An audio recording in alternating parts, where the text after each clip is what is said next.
Alright, hello everyone, this is Crota giving you a shoutcast between Root QXC and EG iNcontrol here on Jungle Basin. We have iNcontrol spawning as the blue Protoss player on the south side of the map. Meanwhile, we have Root QXC spawning on the north side of the map. Just giving you another shoutcast, making many of your guys' workdays seem at least 10 minutes shorter.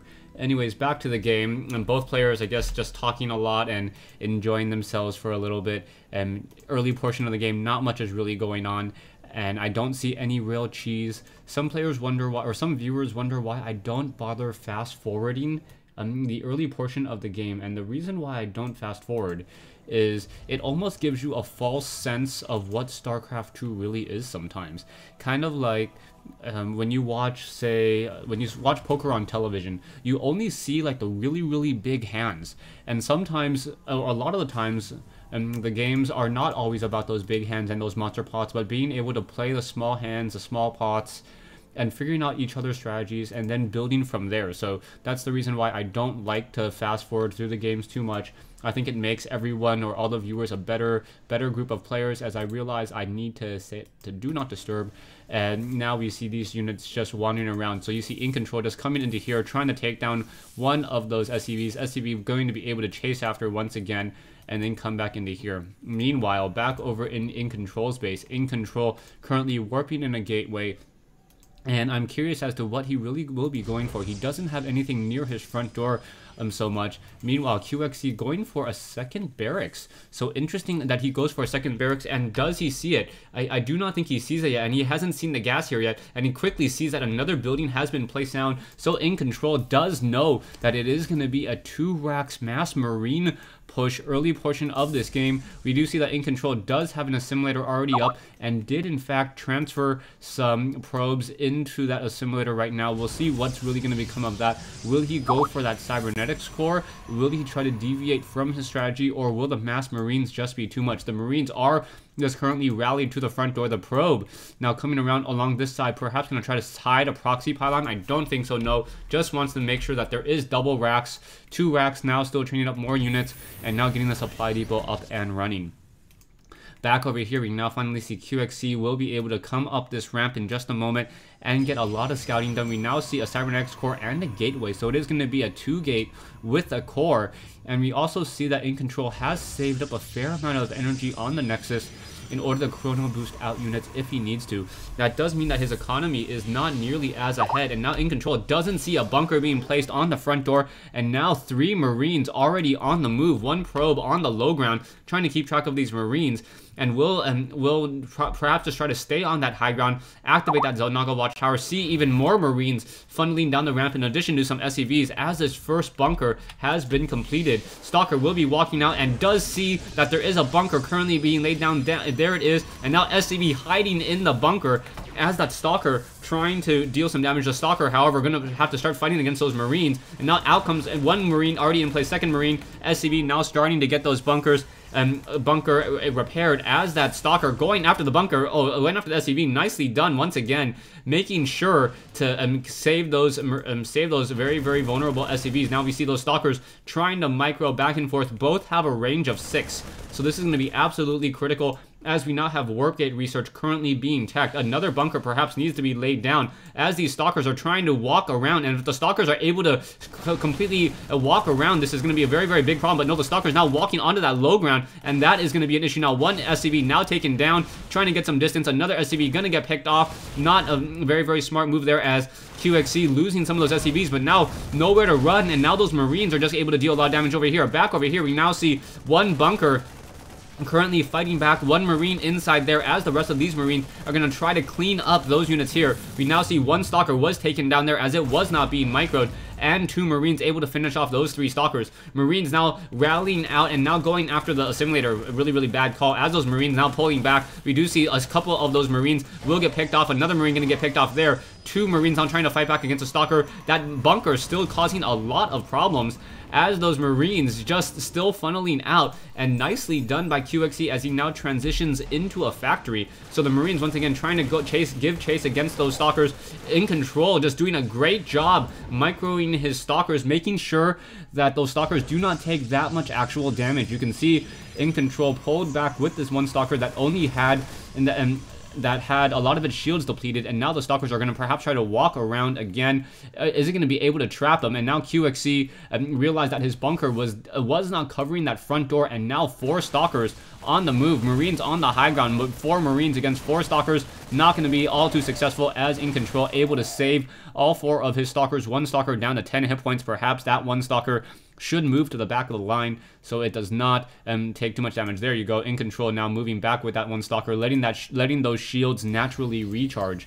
QXC does not, I don't see a proxy pylon anywhere, so he could warp in a proxy pylon. We do see 1 bunker now on that high ground, and what could happen is iNcontrol could get a proxy pylon here, warp in units on the far side, and deal more damage. But wow, we now see a Dark Shrine coming into play. So not only I missed the Twilight Council, but we are now going into Dark Shrine. So Dark Shrine coming into play. We do see a tech lab already ready for that starport. So will QXC go for a Raven or not? Is it going to be a key question. We see that the bunker now currently trying to unload all of those Marines. Marines were going after that 1 low hit point Zealot, but the Zealot was able to barely escape that fight and able to fight again. So Zealot and now Stalkers on the move. We should be seeing a proxy pylon coming into play, perhaps on this high ground here or even here, and then warping in units onto that high, or warping in units and then being able to deal a lot of damage. We can see that the Dark Shrine nearly completed, and oh, nicely scouted out by QXC. So QXC does know about that one pylon here,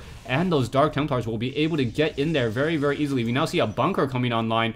And now the key question will be, is that Dark Shrine going to be able to warp in units? I believe units, as they're warped in, as Dark Templars are warped in, they are still invisible. So now Dark Templar is going to be coming into the base. We can see bunkers trying to be built in the back, and now no energy on that orbital command. QXC is in trouble. QXC perhaps sees that there are Dark Templars trying to move away with those units, and now no Raven currently being trained up whatsoever, as that Dark Templar trying to get those kills. 1 Dark Templar in that mineral line, just getting a lot of kills very, very easily, already getting up to 4, going after the mule, and now up to 4 kills already, and getting even more, so that those Dark Templar are just doing a lot of damage back and forth. Dark Templar are now up on that high ground, dealing damage towards those bunkers. SCVs falling very, very quickly. A Raven is being trained, but you cannot chrono boost a Raven. So now QXC is in a world of hurt. You can see that the tech lab may get taken down. Dark Templars now going after even more of those SCVs. SCVs only take 1 hit in order to get taken down. And now in comes a push. So a mass group of Stalkers now coming in. SCVs fighting against an army of Stalkers. 1 Zealot in the back wants to get to the front, unable to, and now still able to rack up a lot of kills there. So the Dark Templar now able to get even more kills and continuing to push. So QXC is in trouble. We currently see Marines trying to fight back against Dark Templars. There are a few number of those Dark Templar Marines able to, however, get some distance, and now perhaps this bunker will be salvaged. It is currently on fire in a bad way, but now we also see that this 1 Banshee over here had 16 kills. Sorry, didn't see that earlier. Let me go ahead and rewind that. And at the same time, so yeah, we saw, so in this fight here, we saw that this 1 Banshee, wow, how much did I miss?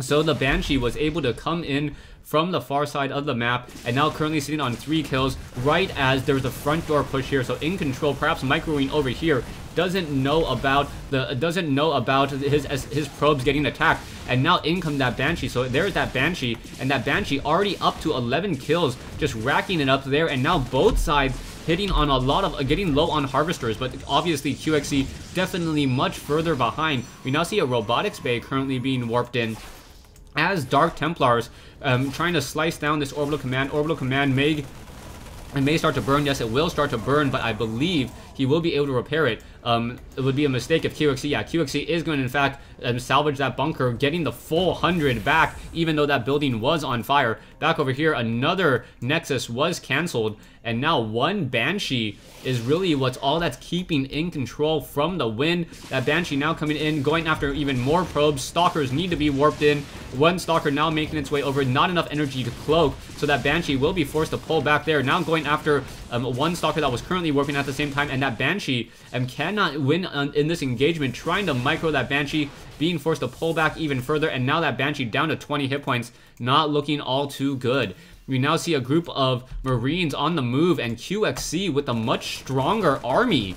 So QXC with a large army, and QXC really needs to push at this time. If he doesn't push right now, he is going to end up losing the game, as I mean, iNcontrol has such a large economic advantage, 16 harvesters, 17 harvesters compared to 5 right now. But the key question will be, will those Marines going to be able to head across the field? Are they going to head across the field? They are going to head across the field, as QXC also is mining with 2 mules. So those mules absolutely helping QXC out, giving him almost a stronger economy, making up much of that difference, as these Marines are now on the move. 2 Banshees in the air. One of them is low on hit points, down to 20, and now Dark Templars once again going to push out. Only 1 photon cannon on the front, and now a sentry coming in. Will the sentry be able to get off a force field? That will be a key issue as well. Are we going to get that force field there? No force field coming in, as SCVs are repairing. No medevac though, so they're going to be a very, very critical fight. In comes that force field. There is 1 photon cannon there. Now auto turrets being dropped in, so that auto turrets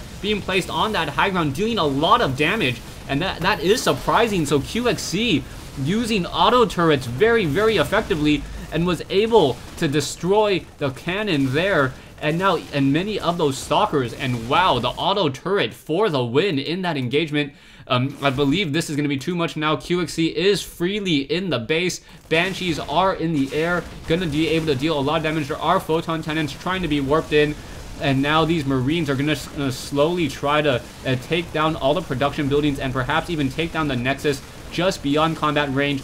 Probe's going to try to perhaps move out. Stalker's now trying to get some damage in as well. 1 photon cannon might be in combat range. There we go. Probe's just walking in, back and forth. Both sides doing a lot of damage. There are 2 Banshees in the air. They still have maximum energy, or a large amount of energy. No Templars for feedback, as the Raven just still spotting out this location here. It looks as though the Nexus will get taken down. The Stalkers could be able to pick off many of these Marines here. Now the Banshees making their way over, able to get off a couple quick hits.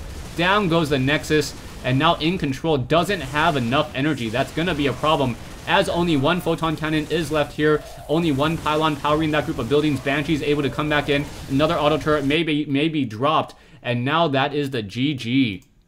So nicely done by QXC. QXC was able to somehow win this game.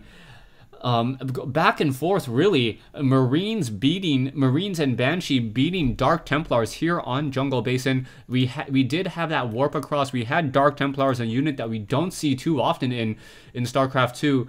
It almost felt like a StarCraft 1 game, except insert Banshees instead of Wraiths, and insert Raven instead of Science Vessel.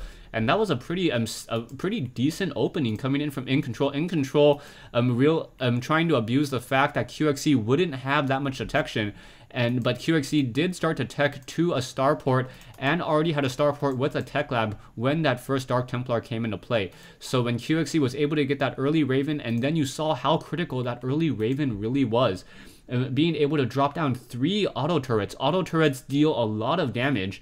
They attack as quickly as a Hydralisk, slightly faster than a Marine, if you take a look at the numbers, and also have +1 range and +2 damage compared to a Marine. So yeah, those 3 auto turrets, also with +1 Terran armor plating, really allowed them to just deal a lot of that damage. Even though there was a force field on the front door, iNcontrol doing a great job trying to slow him down, but still not enough. Thanks for watching, thanks for listening, and I hope you guys enjoyed this 1v1 replay between iNcontrol and Root QXC here on Jungle Basin.